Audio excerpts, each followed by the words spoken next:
We are very fortunate to have the president and COO of the Warriors here, Rick Welts. Let's give him a big hand. So we've got a bunch of questions. We'll take some questions from the audience too. The first question I want to ask you, Rick, is what does my hat really say? Does it say the Warriors? I mean, can't you read that? Golden State Warriors, right? Let's talk about your background. You went from a ball boy, like some of the guys who saw out there today, to one of the most powerful executives in all of professional sports. How did you make that transition? In one word. Wow, that's quite a question. Passion for the game, right place at the right time, meeting the right people, same way all of our careers develop, right? So my big break at Queen Anne High School in Seattle was sitting next to Earl Woodson, the coolest kid at Queen Anne because he was a ball boy for the Seattle Supersonics, right? And Earl came in hanging his head one day and said, I got some horrible news, the family's leaving town. I'm like, oh, Earl, that's terrible. Yes! So convinced Earl to take me down and introduced me to the guy who hired the ball kids and ended up working part-time for the Sonics while I went to college. Some lawyer I'd never heard of. I was lucky enough to call me up one day and say, come on back and interview with me. It turned out to be David Stern, about 2 years before he became commissioner. And I fit all the criteria. Young, loved the NBA, and cheap at the time. So I moved to New York in 1982, spent 17 years in the league office. He obviously became commissioner a couple of years later, which was great fortune for me. But I always wanted to get back to running a team because it's a completely different life at the league. It's great. Travel the world, a little bit corporate. Half the teams win every night, half the teams lose. If the referees don't screw it up, it's a good night. Yeah, right. And but if you have that defective gene where you actually like to attach yourself to wins and losses and live and die with the fortunes of one team and let 20,000 people vote every night about whether or not you're doing a good job, then there's nothing like working for a team. Yeah, absolutely. And now the Warriors have been one of the biggest success stories in sports over the last, really 5-7 years. I mean, it's been a meteoric rise. You've seen a lot of changes in the NBA as well. How would you characterize the changes that you've seen over your career? I mean, what kind of things have you noticed that are pretty noteworthy? Well, I will tell you there's one truism in sports, and it's the Warriors have been on this trajectory for 6 years and 1 month, and that corresponds to the time that Joe Lacob and Peter Guber bought this team. Because I defy you to find in any sport a consistently successful organization that doesn't have great ownership, and it really does start there. And believe me, if you were like programming the perfect ownership group for a team you really care about, this is the group you would come up with because they're passionate about winning, winning first, economics second, and they provide the people that have to get the job done with every possible resource, and they allow them to do their jobs. It's a pretty easy formula. Some VCs may kind of understand that. Joe tells me that's how it works in your world. Yeah, well, we have our partner meetings every week, and we heard from Joe last year. He said culture starts on day one. It starts at the top. What's the culture like of your partner meetings and your internal meetings? I mean, you're the president, but there's Joe and everybody else. So how does that work? Can we just keep it a secret amongst us? We don't tell anybody. Right. So I was in this experience. I had this experience once before when I was president of the Phoenix Suns, where Robert Sarver bought the team from Jerry Colangelo. We'd won 29 games. His first day, we signed Steve Nash as a free agent, and we went like a rocket ship for the next 4 years. Sure. Your partners are really happy when you're winning all your basketball games. So Joe and Peter are, their partners are really happy right now. There's a good vibe in the ownership group because we haven't, frankly, faced a lot of adversity at this point. We've had a couple bumps in the road, but they corrected themselves quickly, and decisions that were made that weren't so popular became really popular based on the longer-term outcomes. So, this ownership group has yet to face that little bit of a challenge so I'll get back to me on that one. I'll tell you how that goes. Okay. You mentioned Steve Nash, former MVP. You've got an MVP. Two-time MVP. Two-time MVP, exactly. You've got an MVP here. Two-time MVP. Exactly. And you've got a lot of great players on the team. You got a new team this year, a few new guys, obviously. Kevin Durant's here. How's it forming? How are things shaping up? How do you see the team moving forward? Did you check our record? I have, absolutely. Okay. So, and by the way, expectations were sort of outstandingly high. Like, it's not even fair, as a sport anymore, which is a little silly, but everyone was saying, like, it's not fair. The Warriors are too strong. And I think the consensus amongst those who run the team was it was going to take a little time. We have a lot of new people, right? Because to make the deal we made, we had to change the roster pretty significantly. But I think there was a lot of confidence that Kevin Durant was exactly the kind of person that would fit perfectly into this group of core players. And I think what he's shown to date is that was exactly the right call, right? And listen, I don't think anybody associated with the team thinks we're playing our best basketball yet. That maybe should be scary for the rest of the league, but I think so far so good with the experiment, and he has been probably our best player to this point in the season. And I think at the beginning of the year, just because I think our personalities showed the first few games where our players are so anxious to make the other guys successful that I think we were overcompensating for that probably the first few games. And maybe shots weren't being taken that should have been taken because we're deferring to another player. But I think you see every game that improving. We still have a lot of runway ahead of us and a lot of opportunity to get better. But I don't think anybody would be disappointed with the start we're off to so far. Absolutely. And talking about starts and new players, we've got a new stadium coming or set to open in 2019-2020 season. To God's ears, yes. Exactly. And so how's that? Is it going on track? I mean, how much time do you spend on the new stadium? And tell us about what your vision is for that. Well, the whole organization devotes a huge amount of time. Me personally, probably, it hasn't been quite as much the last couple of months, but up until then, probably 75% of my time.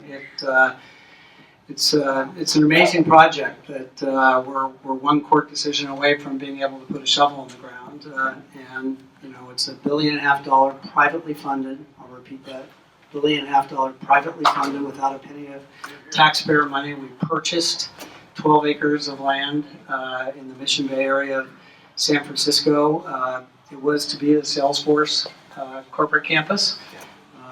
And Mark Benioff just grew too fast, was our good fortune. So we're able to buy the land from Salesforce. And listen, we're 4 years into this so far without a shovel in the ground. So we're not declaring victory. There's no shortcuts in San Francisco. The politics has been amazing. We've had to switch sites. But we got a unanimous approval of our environmental impact report from the San Francisco Board of Supervisors. That triggered a lawsuit by some very wealthy, small group of very wealthy people in San Francisco called the Mission Bay Alliance. We won a complete win at the trial court level. They've appealed that. I say we. It's not even the Warriors are being sued. It's the city of San Francisco and the San Francisco Board of Supervisors. But we got a great trial court victory. That's being appealed to a 3-judge panel. The oral hearing was 10 days ago. We expect a decision sometime before the end of the calendar year, and if all goes well, we'll have a shovel in the ground in January and open in the summer of 2019. So by San Francisco standards, 4 years, that's no big deal, right?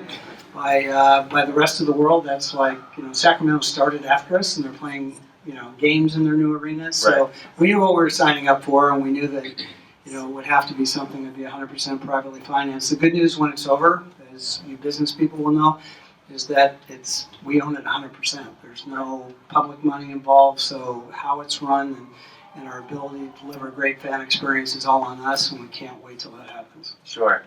We're all excited to have you in the city, so we're pound the table for that as well. Some of us live in Oakland. We're not all excited. Okay.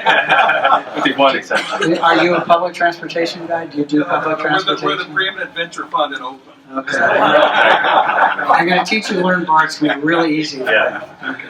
But how about the Oakland fans and the fan base, and how are you going to retain the same feel that you've had? Well, first, yeah, the building itself. I mean, we're actually making the building smaller than Oracle Arena. So we have about 20,000 seats here in Oracle. Our building will be 18,000 seats in San Francisco. We haven't revealed all of the design of the interior of the building yet, but I will, give you a scoop that there's only one level of suite separating the upper and lower bowl, which instead of 2 as we have here at Oracle, are 3 in some arenas like Staples, which again serves to create the intimacy that we want to preserve. First decision we made was a really big one to make it not an NHL building. So if you create a multi-purpose arena that serves both NHL and NBA, the floor itself becomes much longer to accommodate seating configuration for ice hockey. We made the decision we wanted this to be the best building there could possibly be for basketball and for concerts. And so a combination of all those things is going to make sure that the environment stays the same. Half our season ticket holders are East Bay. On the East Bay, half are already on the other side of the Bay. So we've been renewing about 96, 97, 98% over the last 3 years with the promise that all those season ticket holders can come with us to San Francisco. So, we have every expectation. Those are the people. So we're going to have the same people, and I think a building that will reflect the kind of atmosphere that is such a home court advantage for the Warriors here at Oracle. Yeah, well, we're excited, and I think it's just another great chapter for the Warriors. But the one thing I want to always emphasize is what's really amazing is the fact that San Francisco has never had a world-class sports entertainment facility, and this can be programmed 200 days a year with events, right? And only 60, if we're lucky, Warriors games, right? And the rest is all the concerts, all the artists that have never been able to play San Francisco, the family shows that you have to go to San Jose or Oakland to go to now. Hopefully we nominate a President of the United States in that building as a convention facility, the engine of San Francisco. As well as we lose a huge number of conventions because we don't have a facility big enough to house the biggest of the conventions. So the benefits go way beyond just for Warriors fans. They go, and in addition, we're building 2 office buildings on the site, Rockefeller Center-sized plaza, 100,000 square feet of mostly restaurant retail. So imagine being able to drive to a Warriors game and going to a great restaurant before you walk into the building. Okay, I don't think you probably did that. Although on Hagenberger Road, there are a couple of highlights. Yeah. Well, we're looking forward to dinner in the suite, so there's something we're excited about. Let me change gears here before we go to the suite. And Rick, I wanted to ask you a personal question. I know a few years ago you decided to be one of the first openly gay people in the NBA, and that was a major decision. I know you're a role model for so many people in the LGBT community and people who admire you. Can you tell us about that decision, and especially in a sport, in any professional sport that's got homophobia and so macho in many ways? And tell us about your decision to do that. You ask really complicated questions. I know. Again, one word. It's been amazing, right? So it was the right time for me at a point in my career. And some things had gone on in my personal life. I lost both my parents, and time to kind of reassess where you were and what you wanted to do. And listen, we're as much progress. It's almost impossible. That was in May of 2011. It's almost impossible to go back and put your mindset in 2011 and see the progress that's been made over the past 5 years. It could never have been foreseen in terms of the societal change that we've undergone, and I didn't know any of that was about to happen. The problem for me was, the problem that a lot of people in sports face. There's nobody who had gone before me who I could kind of say, oh, okay, well, that's going to work out. Okay. So, it was a bit of a leap of faith, and it's one that's been returned with such generosity and such enthusiasm and such support back to me. And listen, it's given me a platform to talk about those issues, to get involved in discussions like moving our All-Star game out of North Carolina this year. The commissioner gave me the last 10 minutes of our owners meeting to kind of give my personal views about whether or not we should go to North Carolina. And I got my first bear hug from Michael Jordan afterwards, which was really cool. Yeah. He owns the North Carolina team, so it's been a journey. It's an ongoing part of my life. It becomes a bit of a lightning rod for others in sports to reach out to people who maybe are not ready to take that step, but who want to relate to somebody who can understand the sports experience and the environment we have in sports, and that's incredibly gratifying to me personally. So journey's been great, and probably exceeded my expectations threefold. Yeah, well, we absolutely respect you for it, clearly. You said we've come a long way, and we have, especially since 2011. What are your thoughts on the current administration and where we're going? And by the way, you can either pass or take a question from the audience, or No, listen, it's I've been back in New York for a bunch of NBA meetings since the election, and I think our league has prided itself in some core values. Top of the list is diversity and inclusion. I think if you look at the NBA compared to any sports league in the world, and I think the Warriors reflect this too, we represent the fans that we serve in a way that maybe not every sport does.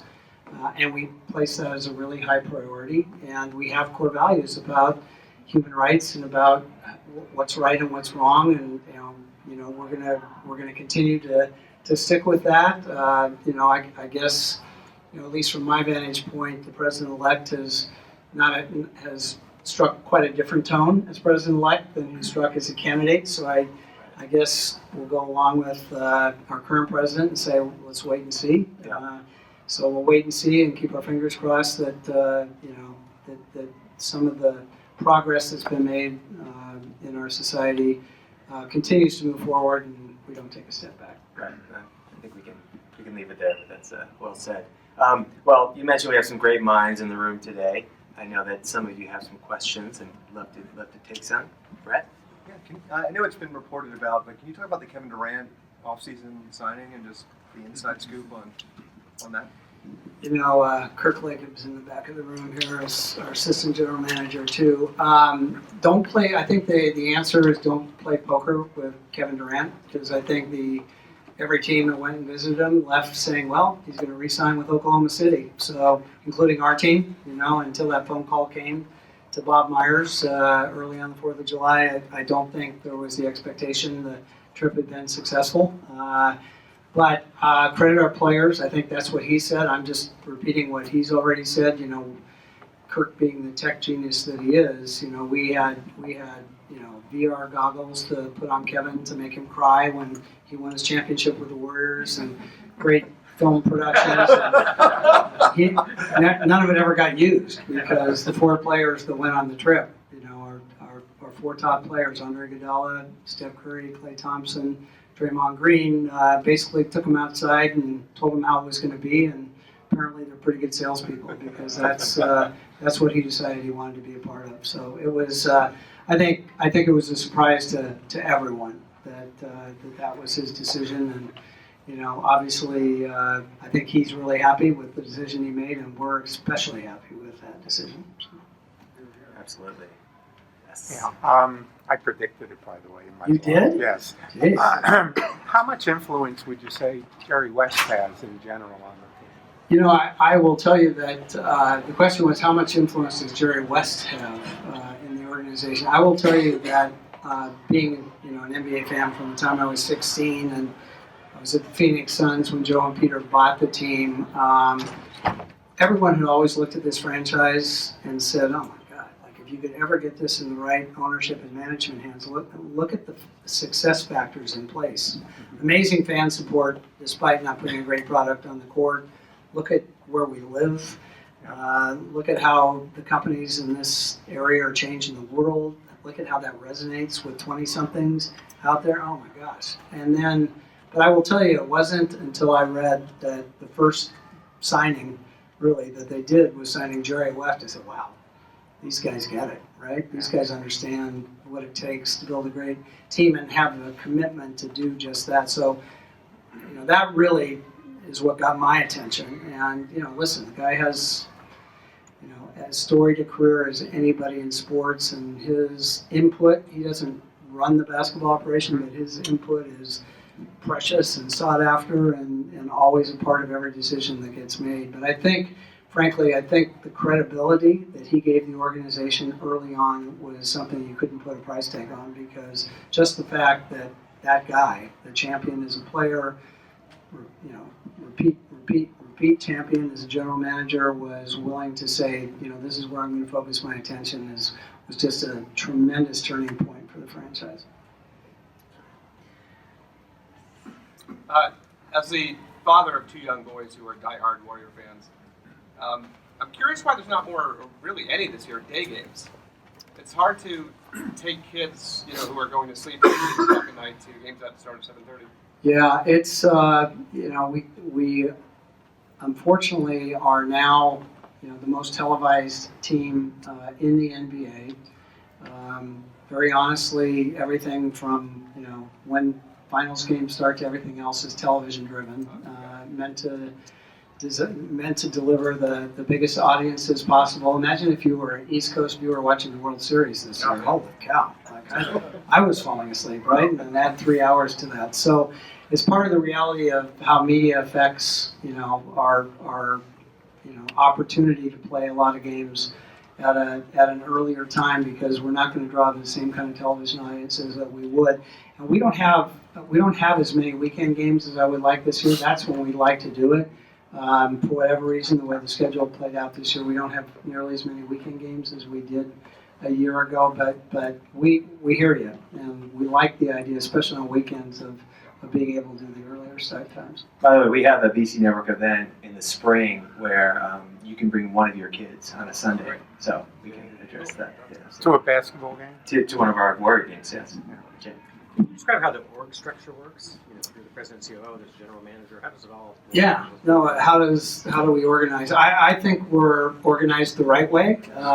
There's different ways to organize it, but in our organization, both Bob Myers, our general manager, our president of basketball operations and general manager, and I report to ownership.